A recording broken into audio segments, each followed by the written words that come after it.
Welcome to the SMB Community Podcast, produced by the Small Biz Thoughts technology community, with your hosts, Amy Vabenchek, James Kernan, and Carl Polachuk. We are dedicated to making every IT professional a successful IT professional. All right, welcome back, everybody. This is James Kernan with Kernan Consulting on today's SMB Community Podcast.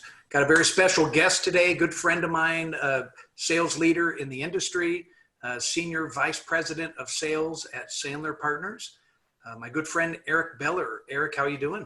I'm doing well. Thanks for having me, James. You got it. You got it.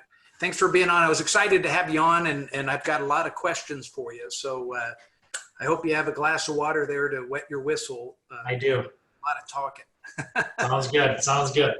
All right, cool. So just to kind of tee things up a little bit, I've been in the industry for a long time. Eric, you and I have been friends and partners for a long time as well. And just big picture, one of the secrets to the fast growth that I had when I ran my own MSPs, my own technology companies, was really finding the right strategic partnerships. It's so critical, and you can leverage those resources and vice versa.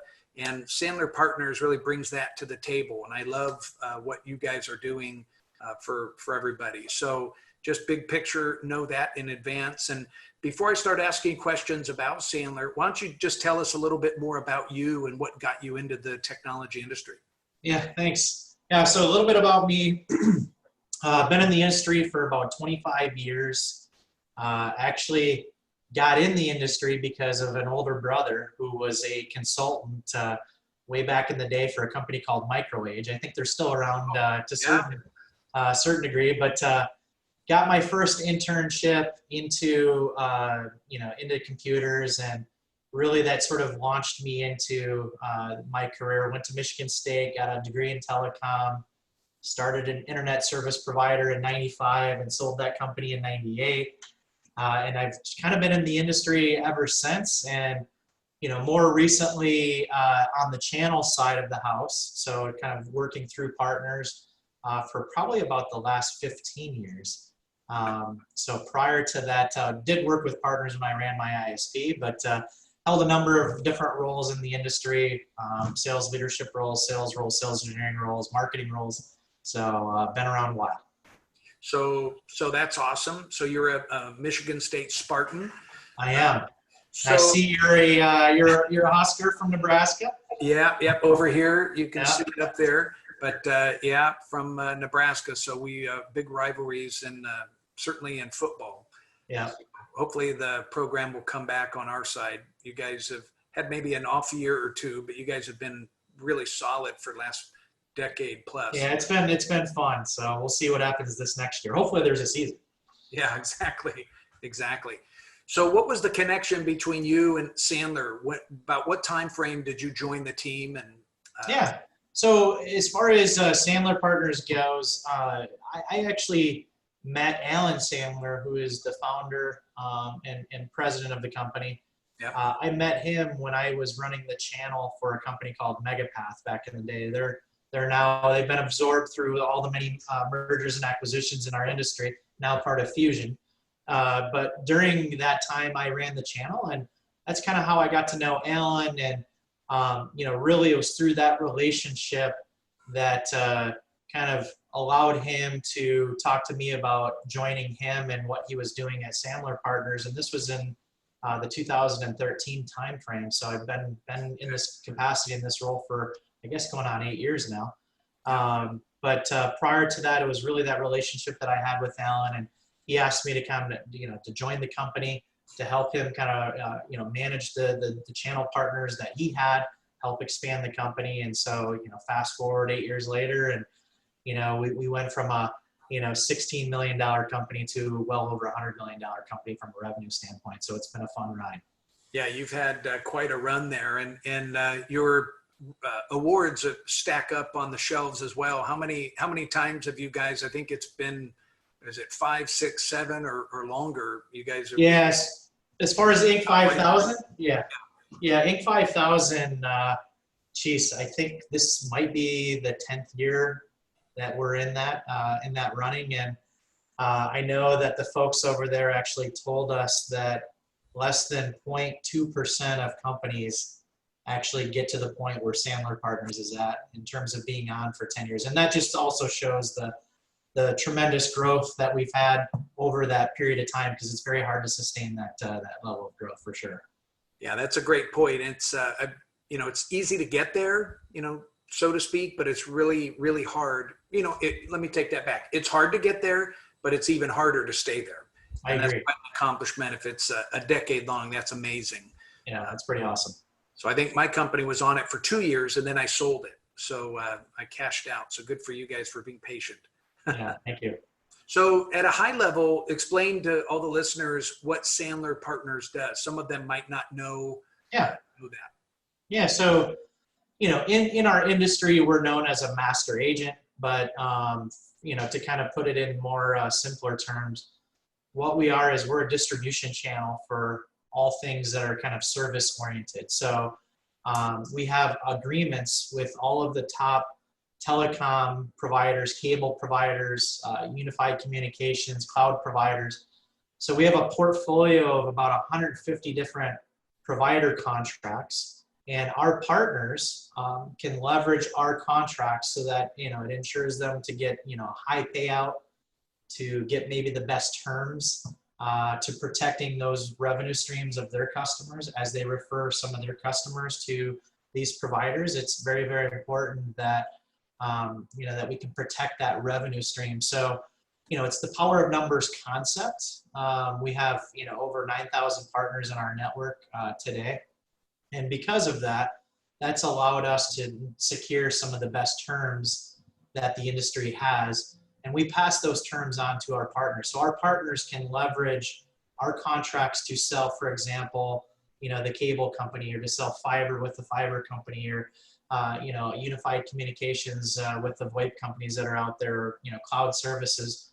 And so one of the things that makes us a little bit unique is that we offer different flavors of support to our partners. So as you're aware, partners come in all shapes and sizes, and some Right. partners want to be enabled in the sales process. Other partners don't really want to have anything to do with the sales process. Some want to be enabled to service their customer all the way through life cycle installation and kind of, billing and life cycle management. So Sure. our program is such that we offer different levels of support on a deal by deal basis for our partners. So for those partners that are looking to do it more themselves, we have a model and we can pay a higher commission pass through. And for those partners that are needing that little extra layer of support, depending on what that support level is, we can help enable them for that. And again, all on a deal by deal basis. So we get paid a commission for our partners referring their customers to whatever providers we have in our portfolio. Oftentimes those commissions are based on a residual income, based on percentage of monthly bill. And we pass through a percentage of that to our partners, so that in the end, for us, our goal is to ensure that our partners have 100% wallet share of their clients. And when I say wallet share, 100%, if it plugs in the wall and it's technology related, as a partner, you should be getting paid for that service. Yeah. And your portfolio is really developed as well. I historically used to think of you for, the traditional telecom providers, right? So Internet, yeah. Or internet, and that's great. That was a great program, but you've evolved, and I see security offerings in your portfolio and more. You want to elaborate on that? Yeah, absolutely. So obviously, the space, the telecom space has changed over the years.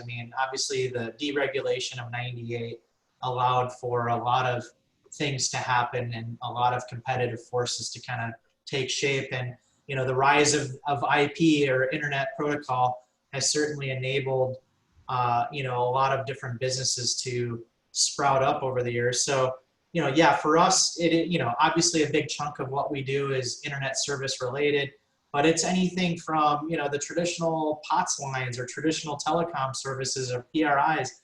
There's still companies that operate off of those technologies. So we can do anything on the voice front. We can do anything on the data front.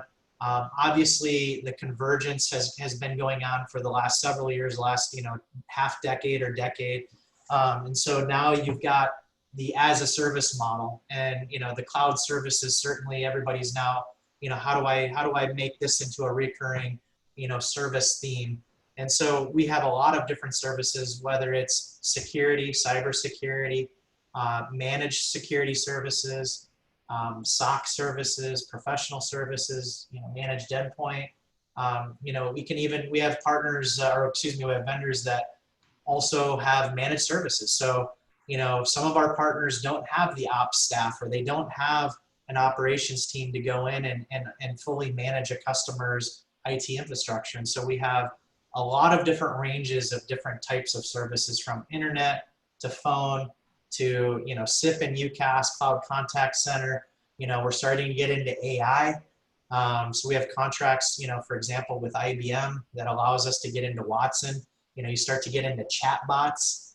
And these are all things that are, again, driven over internet protocol, but it's really that application as a service. And so we're seeing more of those types of services kind of coming into our portfolio as well. So it's a very wide array of different types of technology. Yeah, you've got a big portfolio for sure. So let's walk through maybe an example of a small MSP. They don't really have, maybe can't afford, the expensive telecom engineers or security engineers, but they have a relationship with an existing client and they want a phone system and maybe some internet and more. What does that look like from an engagement process? Yeah, great question. And honestly, we make it very easy for those types of partners. I mean, we've got a program set up from our back office standpoint. We have sales engineer resources that are free to our partners to utilize. And these are folks that have, very extensive technical backgrounds, but also sales focused and sales enabled. So we have different disciplines or practices, if you will, from network to UC to cloud contact center, backup infrastructure as a service. So we've got a lot of sales engineering resources. And then also we have a back office that can help enable our partners. So for example, if an MSP says, hey, I've got a customer, we just need to know what's the address of that customer, what's the name of that customer, what types of services are they looking for, what services do they have today, is there a budget, oftentimes small business, there's different budgets, from mid-market or enterprise, but the idea is to know a little bit about what they have today. And then because of our portfolio, because we have access to so many different providers, we can help enable our MSP partners to be vendor neutral. So in the end, if they want to look at internet, hey, I can get you fiber, I can get you coax, I can get you satellite, I can get you wireless, I can make it your primary internet connection, I can make it your secondary internet connection. But in the end, we have a team of people that enable our partners, and we can run the serviceability checks for them, we can place the orders for them.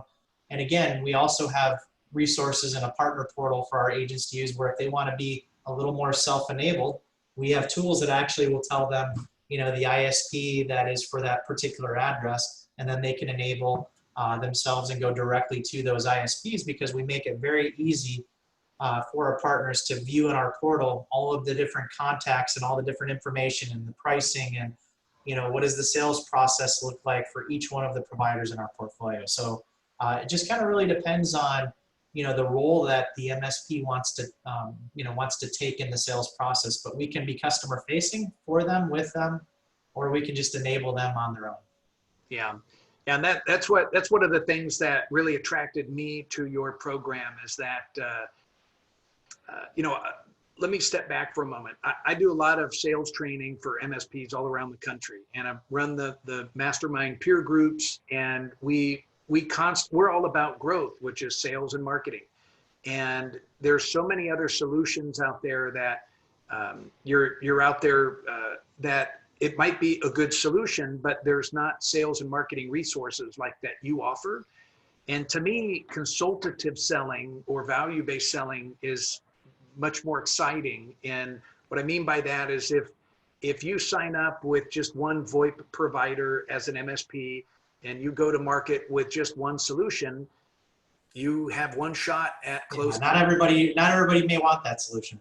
Exactly. And with partnering with you, it's a consultative type sale. So you are enabled. You're given all the questions to ask. You can ask all the questions or bring the resources with you in front of the client, ask those questions, and then go back to the engineering team and like, hey, here's the right solution here. It might be a mixture of 2-3 different, absolutely, your portfolio, right? So I love that you really get to go back and pick the best solution for the client and propose that, and you've got options. And we all win in that scenario. I mean, the partner wins, the MSP partner wins, because again, he can be vendor or she can be vendor neutral in this entire process. We can bring multiple providers to the table, and we can go through the pros and cons of each one of these. Like, hey, Mr. Customer, maybe I know you weren't asking for this solution, but I really think this solution is a better fit for you because it gives you more flexibility, or maybe it saves you more money, so that that other IT project that I was talking to you about, now we have the money to go fund that project. So you do have to look at it as a consultative sale. You have to look at it at at what are we really trying to accomplish in the sales process? Are we trying to save money? Are we trying to give them redundancy because they can't have downtime? Are we trying to enable them to work from home? Or whatever the situation is. Obviously, every customer is different, but you have to understand kind of what's important for the customer, and then based on what's important to them or what their pain issues or pain points, or whatever those issues are. But then we have the solutions in our portfolio, because we can bring multiple solutions to your early example. Right. If you're a one-trick pony and you're bringing a single vendor to the table, maybe that vendor will work 90% of the time, but what if it really worked only 50% of the time? I mean, the other 50% of the time, something else worked. But what if we could provide that something else and get your client to a point where you brought them the very best solution for their particular situation? And that's what we can help enable. Yeah. Yep. Exactly. Well said. Yeah. I love that. And you've got very high-end resources as well. I've been in the partner portal. That's a very sophisticated tool with all sorts of resources up there, on-demand quoting and so forth. But the pre-sales resources, I think, are really powerful because, again, most MSPs, I think over 50% of them in the industry today are 5 or less employees. They can't afford a 6-figure pre-sales engineer. And you've got those resources available for your partners, right? Absolutely. And also, some of our MSPs don't want to be involved in the sales process. Like, hey, can I flip you a lead, or can I, have you guys talk to my customer on the phone with me so that I can maybe learn this process? And so again, going back to, our program, we have a 4-tiered commission structure based on the level of sales support our partners want to receive. And so the first one is a referral, where we take it and we go close it, and we pay a referral fee for that. The next level up is what we call a cooperative sale, or I like to kind of, talk as a 4-legged sale, so to speak. But the idea is that we're both customer facing. Sandler's probably going to run the sales process and be point on that process, but we'll be customer facing in that situation. And then we have other MSPs that are like, you know what? Hey, can you just tell me what's available and give me 3 or 4 options, and I'll go have that discussion with my customer. They already see me as the trusted advisor. And because I'm putting 3 or 4 quotes together, they're going to ask me to go out and get a couple bids anyway. So you're helping enable me to doing that. And so I have a team that can arm the MSP with that type of information. And then we have some of our MSPs that they've done this before. Maybe they know what the process is, or they have, a contact at one of the providers. Maybe, they've got a buddy that works for Ring Central, and so they want to engage Ring Central, for example. So the idea is that our partners can do all that, and based on that level of support that they want to receive, their commission pass-throughs will be different. So the more we do, obviously the less the partner makes, but the more that the partner does, the more commission they can make. And again, that's their customer. So we don't have a direct sales force. I mean, we are 100% reliant on our partners to bring us the opportunities. Yeah. And I've been in sales my entire life, and it's hard enough just to get your customers to like you, trust you, buy from you, and more importantly, become the trusted IT advisor, right? And when you finally earn that right, and they have an opportunity for something you don't currently sell today, there's nothing worse in the world than saying, oh, I can't do that. I can't help you. You're going to have to call someone else, but your solution, Eric, really prevents that from happening with your wide portfolio. Yeah, and also we've got a lot of resources to help our MSP. I mean, we have a lot of MSPs. To your point, I mean, some of them don't have salespeople. It's the owner of the company that's doing the sales. Right. Some might have a few salespeople, but think of this program as not only going to your existing customers and talking to them about their phone or their internet or their cloud services or whatever services you don't have, and maybe you should have a checklist of all the different services you could offer a customer, and these are the ones that are native to my MSP offering, and these are the ones that I can be enabled through the Sandler program. So I know a few of my MSP partners, they do that. They have literally a wallet share checklist that they go through every customer to figure out, here are all the things I can sell them. What are the things that I haven't sold them? And then we also have programs in place. We have marketing programs. We have email campaigns that we can help enable our MSPs with. In fact, I've got a training coming up this week that does exactly that. It talks about marketing, inbound marketing, how to drive inbound marketing leads. But even going back to your existing base, it's whether you're talking to a new customer. You don't have to just find a new customer based on your IT services. Maybe that new customer has, they need new internet. That's your way into the customer is new internet. And then maybe a year down the road, you can start to sell them more of your core MSP services. So, if you think about the 3 ways to grow your business, you can find new customers, you can sell more often, and you can sell more services. And our program has enabled MSP partners to do all 3 to help grow their bottom line. And so whether you have those people on your staff that are knowledgeable or whether you don't, you have a partner in Sandler Partners that can provide you with those resources. And I think that's the beautiful thing is, it's kind of like the old Burger King commercials of have it your way. And that's kind of how we do it here at Sandler Partners. How do you want to do business? Because that's how we'll treat you. Yeah, and that's the right way to do business because people have options and there's not one size fits all. Certainly in today's marketplace for sure. So the partner program, I'm not sure if you said this. I know people can sign up and there's no fee, correct? Yeah, there's no fee. Yeah, so there's no fee, no obligation. To me, I think no commitment. Yeah, no quota that they have to maintain. I mean, literally, honestly, it takes maybe 5 or 10 minutes to sign up, and you'd be surprised at how many times I get feedback from the MSP community of, man, I wish I would have known about this, years ago, because I've got, so many customers that I've put onto the cable company, or I've done this, or I've done that, and I've never gotten paid, or I've gotten, a small little referral fee. And it's like, yes, I wish I would have talked to you years ago as well. But now that I'm talking to you now, you've got so many options that you can now take advantage of to monetize your customer relationship. And that's really what we are, is we're a catalyst to help monetize that relationship. Sure. And one other question, I think I know the answer to this, but basically when people engage something unique with the new normal, right? With the pandemic going on, a lot of people not traveling or avoiding, face-to-face meetings, all your resources are all remote, right? They are.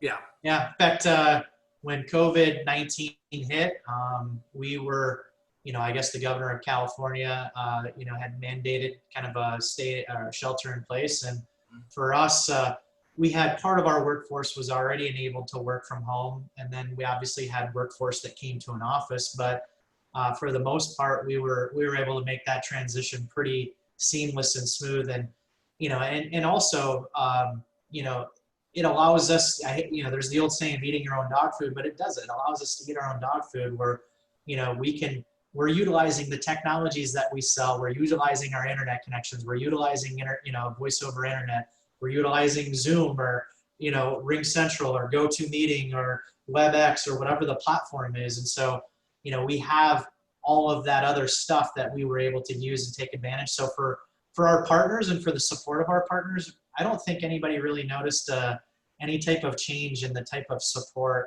that we offered, even based on us sending all of our employees in remote working. So it's actually worked out really well for us. Yeah, exactly. Yeah. And as a business coach, I love referring people over to you because it's all about, marketing your business, and unless you create that opportunity, nothing else is really needed. Yes. So, I know the portal is strong and loaded with resources. And so to me, it's a no-brainer to take a look at your guys' program. So how do people sign up for the program, Eric? Yeah, so they can go to www.sandlerpartners.com/Kernan-consulting. And if they go to that link, there's information about the program. There's a nice little video about kind of an overview of the program. It's a little bit shorter than this podcast. There's a white paper if they want to download some of the white papers. There's a lot of really good information on that sign-up form. Just put in your contact information, put in your email address and your phone number, and one of our channel managers will reach out. We'll schedule a call. Typically, the calls last anywhere between 15 and 30 minutes. And once we explain the program and find out a little bit more about the business models of our MSP partners, then we send out a DocuSign contract, so it's very automated. They get that contract. Once they fill that out, they get a welcome email, and there's also in that welcome email, they'll have access into our portal, and they'll have a sign-up link to an onboarding class that we run every Wednesday. So every Wednesday from 9 to 10 a.m. Pacific Standard Time, we use RingCentral meetings, and we show our partners how to engage with us. And it's a fantastic kind of jumping off point or starting point for our partners, and it gets them engaged. And if you don't know, you can certainly just reach out to me, reach out to you, and I'm sure we'll connect the dots at some point. But yeah, it's if you go to www.sandlerpartners.com/Kernan-consulting, they can start there. Yeah, or reach out to Eric's office or my office. And I love the program. A lot of my clients work directly with Eric and his team, and it's loaded with resources. And I'm happy to jump on a call as well to help you understand, the value proposition of that program, because it's huge. And to me, there's no better time to get out and market. There's just interesting times right now, but I encourage you, be the thought leader, make sure you're communicating with your current customers, and use these marketing materials really to help communicate and develop more opportunities, right? Absolutely, and it's really easy to have a conversation. I mean, really, there's just a few pieces of key information. It's just what service providers do they have today? How much are they spending for those services? When is their contract coming up? Obviously, as more MSPs make that shift into the recurring realm, contract, terms 1, 2, or 3 year kind of come into play.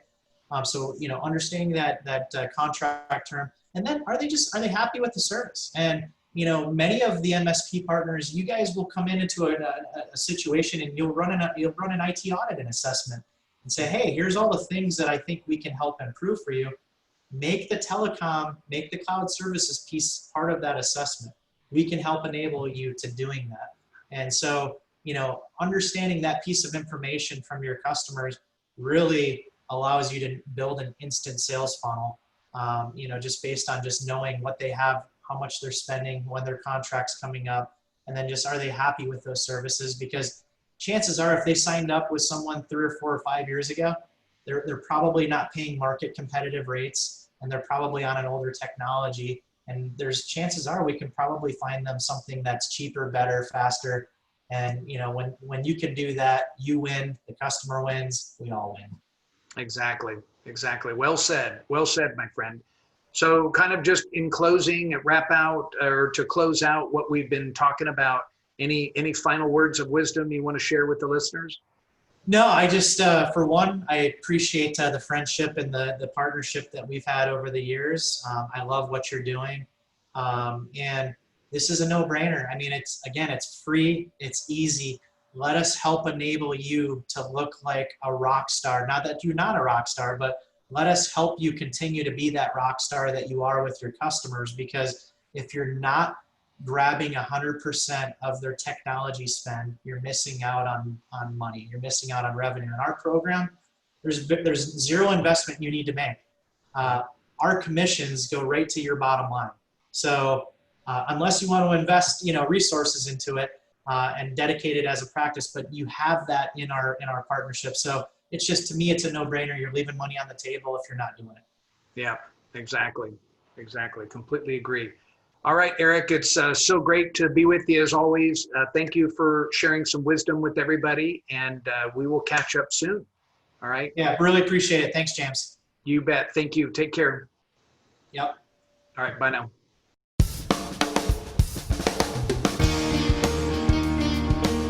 Thank you for tuning in to the SMB Community Podcast.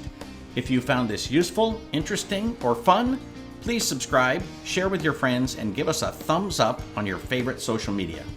Please check out the show notes at smbcommunitypodcast.com and give us your feedback.